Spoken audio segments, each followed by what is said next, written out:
Hello everybody and welcome to the United Stands. I'm Mark Goldbridge and this is your Manchester United versus Bournemouth preview, and what a game this promises to be. So many decisions to be made by Ten Hag. A lot of people are going to be asking about Rashford. I did say in my match reaction for Chelsea I'd have a bigger feature on the Rashford scenario in this, and I will do. Some of you might not like it, but I will do it. But first of all, Bournemouth, momentum, Chelsea at Old Trafford. We've got this 3-game run at home. We've beaten Chelsea. Bournemouth would be a game we would identify as a straightforward win. More about that in a moment. And then Bayern Munich on Tuesday and then Liverpool after that. So the games are coming thick and fast. We're loving it. And I think we've got to, I said this after the Everton game, enjoy the win. Because there's a loss coming round the corner with this United side, and I really do think that, and I want Ten Hag to stay. I said this on Twitter last night. We should shout and applaud the players that played for the manager and the fans last night, because it's sad that we have to do that. But for so long, we've seen players who don't do that. So we need to praise them in the hope that they do it again, and we need to let this manager build something, because when the players do what the manager asks, we're not a bad team to watch. It was so evident to me that the players were doing what Ten Hag wanted last night. And for so long, they don't seem to be doing that. So there's something to build on here, but I think it's going to be a long journey. And there's a part of me that thinks that we could dismiss this Bournemouth game if we're not careful. Because since they got beat 6-1 by Man City at the Etihad, they're unbeaten in 4 Premier League games. In fact, they've won 3 and lost and drawn 1. I think they beat Newcastle at Bournemouth. They drew with Villa at Bournemouth, and they've beaten Palace and Sheffield United away. So look, they're on a good run at the moment, but all good runs must come to an end, and I fancy us to do it, but we will have to keep the intensity up, because Bournemouth have got one of these hipster managers that the people on TikTok say are really good, and what a clever move it was by Bournemouth, and it looked like a bad move at the start. I think Gary O'Neill's done a great job at Wolves, but they found a bit of form. And, you know, this is a potential banana skin for United, where Bournemouth really arrive and everyone goes, that's amazing, they've been to Old Trafford and won. And they certainly can come and play a style of football that's very energetic, and they'll certainly try and be adventurous. But we've got consistency. Consistency is the word. And that is why, as I move to this team, I go, well, look, there is absolutely no reason to change the team that won the game. And that would be not the team that started the game, because Lindelof started the game. So I would put Luke Shaw next to Maguire, because we were vulnerable to pace in the first half against Chelsea. And when he brought Shaw on, we weren't vulnerable to pace, and they worked quite nicely together. The balance was there, left foot, right foot, between Maguire and Shaw. Delot played really, really well. Reguilon worked well as well. And then you've got Amrabat, McTominay, Bruno, and that front 3 that worked so well as a front 6 in the press, supplemented by the fullbacks and a higher line, which you can do with Luke Shaw. So I think the team picks itself. There is no reason to make any changes. And if this team plays anything like it did in the first half against Chelsea, I'm still so happy about the amount of shots we had, and also the amount of chances, good chances we created. I think that it's probably not been promoted as much as it should do, so I'm just going to promote it here for 10 seconds. I've not seen a United side in the first half at Old Trafford create that many chances, good chances, in a long time. And that, to me, is a glimpse of what we can do against better teams if we bring in better players. But it just shows you that I think that was a glimpse of what Ten Hag ball at Man United could be.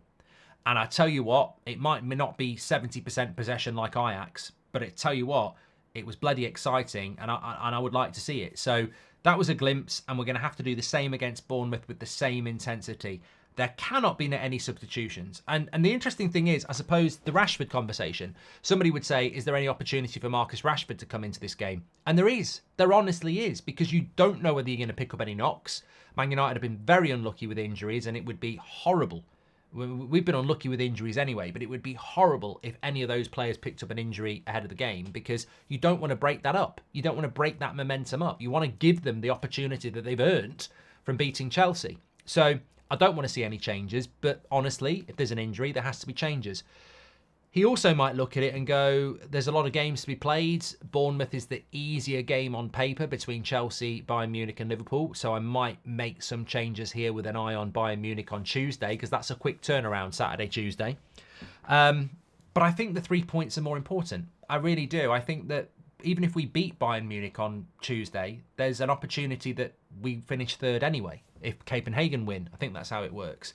Whereas, amazingly, we're only 3 points behind Man City in the league at the moment. So when you look at that, and I can get that up on the screen for you as well, this is an important game. Every game's an important game in the Premier League, and I think that if we mess around with the team when we finally found a bit of fluidity, I think that would be naive of us. And look, we're 3 points behind Man City. We're level on points with Spurs, who are playing Newcastle this weekend. Villa are playing Arsenal this weekend.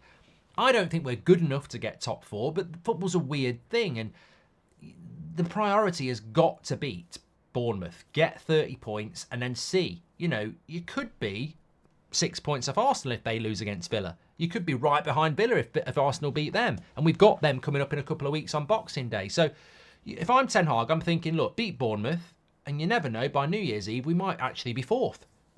It's an opportunity, isn't it? So keep the same team.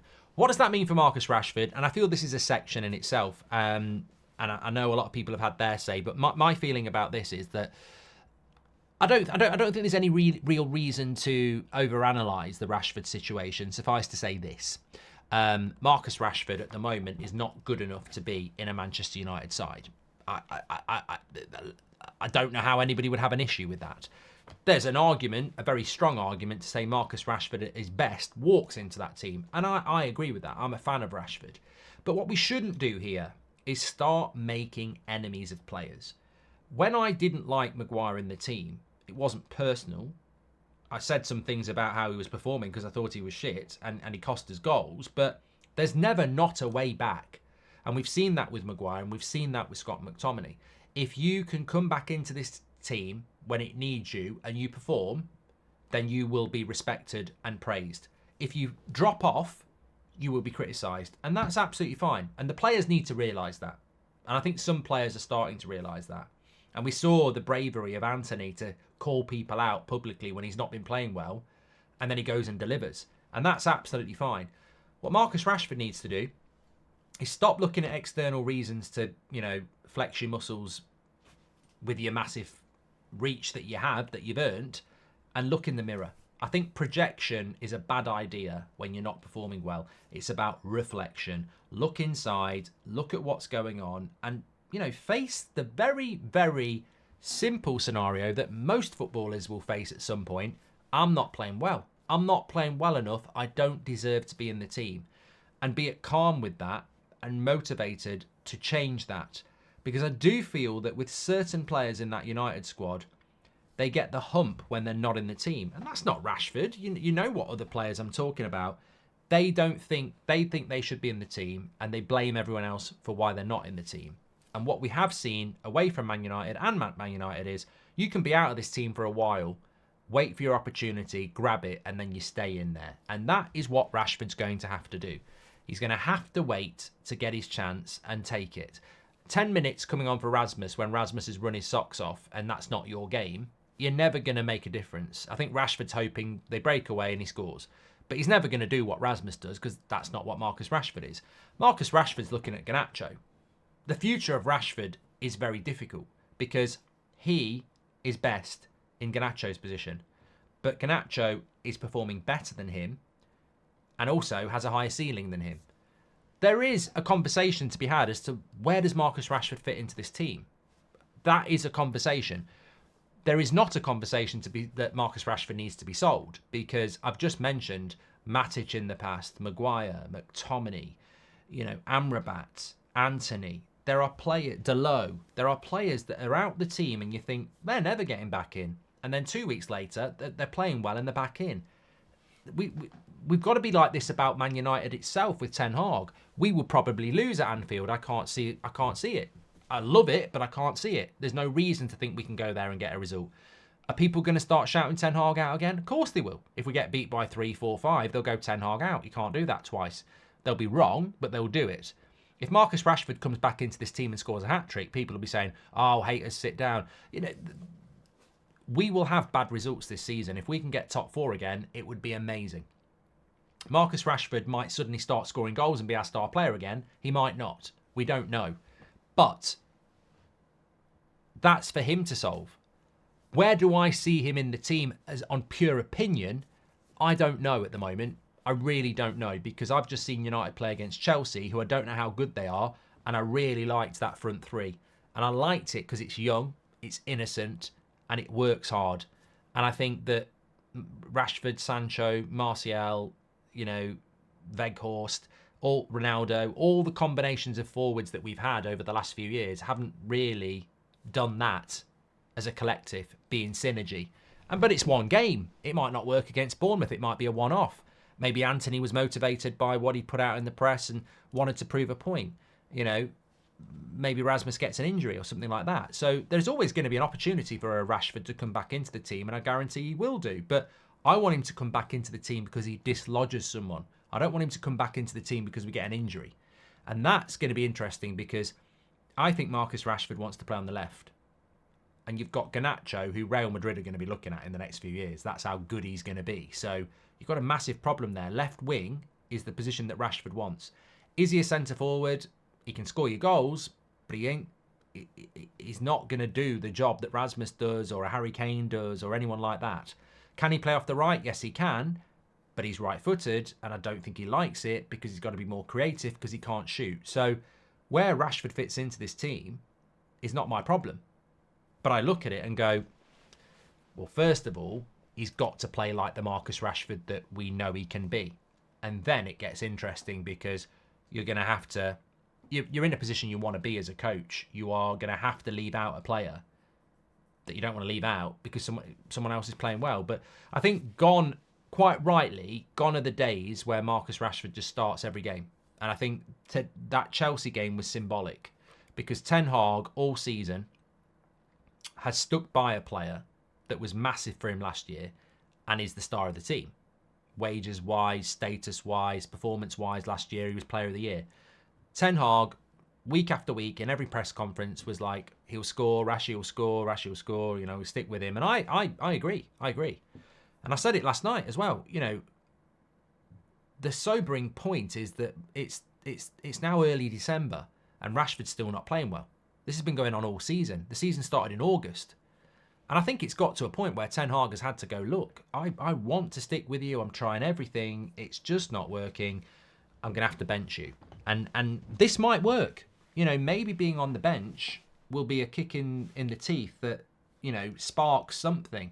It might not. It might spark something completely bad. It might spark something negative. But I don't disagree with what Ten Hag's doing, because he's tried everything to get something out of Rashford. Every position, starting him when he's not playing well, and it's not worked. And nobody knows why that is. Maybe Marcus Rashford himself might not even know why it is. He might know, he might not. He might not be happy at the club. He might not be happy with things going on. He might be carrying an injury. Who knows? Or he might just be, I don't feel any different to last season. It's just not working for me. That can happen. But it's definitely the right thing to take him out of the team, because we're Manchester United and we can't be a team that just picks players because of reputation. We've got to pick players on ability. We've got to pick, more importantly, we've got to pick players that work as a team. And we've seen this with Brighton. We've seen it with Aston Villa. We've seen it with Spurs. They're not a team littered with star players, but as a collective, they're a very hard team to beat, and they're a very good team to watch. And I'm not saying United are on the level of a Villa or a Brighton or a Spurs. We're not. But that team on Wednesday, in a way, sort of was. Maguire could be Lewis Dunk. Scott McTominay could be, I'm trying to think of a player that he could be, because I thought Soucek, but he plays for West Ham. But you know what I mean. You don't have to be a superstar in a team that works together and works. And I think we saw that on Wednesday. And the fear would be you take an Anthony or a Garnacho out of the team, or a Rasmus, and you put a Rashford or a Martial in, and the whole press doesn't work anymore. And then teams are getting at you more. Wednesday worked because it was a team. What do I think about the Bournemouth game? I think we win. I think we win, and I think we might win quite convincingly, because I think that if I'm in that current United side at the moment, you are reaping the benefits. It's been a tough week. People have been called out. The manager's been called out. You get an opportunity. You've lost to Newcastle. You get an opportunity to go out onto the pitch, perform, you win. You all get praised. All of you get praised. You're on cloud nine. you also know there's this under bubble thing going on with the media, that some people in the club are toxic, but you know you're not those players because you've been and won. You're in a position where the fans like you and the manager likes you and you're buzzing. So you go into the next game and you're like, yeah, we're feeling good. We've got the backing. I'm not looking over my shoulder. I'm not.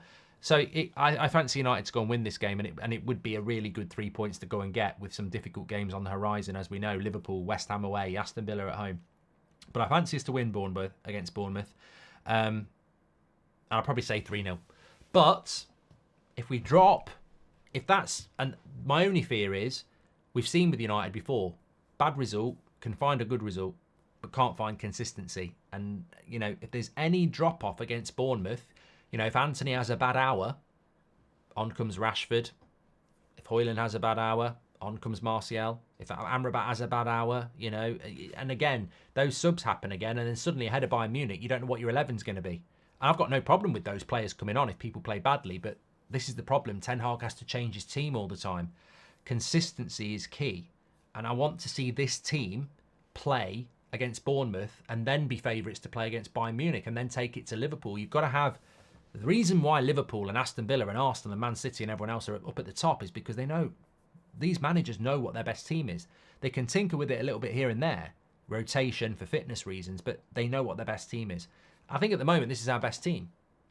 It's not a good enough team to get top four, I don't think, but it's a team that might be able to just give us some moments this season that we can build from, build something. I mean, is it more important to scrape top four playing shit football, or is it better to finish fifth playing a style of football that you can add better players to? And I think it's better for United if we play like we did against Chelsea more consistently and finish fifth than it is to scrape like we did against Luton and finish fourth. I'd rather see a system with players playing within that system that Ten Hag wants and us build from that. Get in the comments though, you might think different. Smash a like on the video, make sure you subscribe, and we'll see you tomorrow for loads more content on the United Stand. Get your comments in below. What do you think about the future of Rashford? What do you think about what I just said there about style over result? You know, I don't think we get top four, but I do think we can build on what we did on Wednesday. And are you happy with that lineup? Can we stick with that over the next few weeks and get results?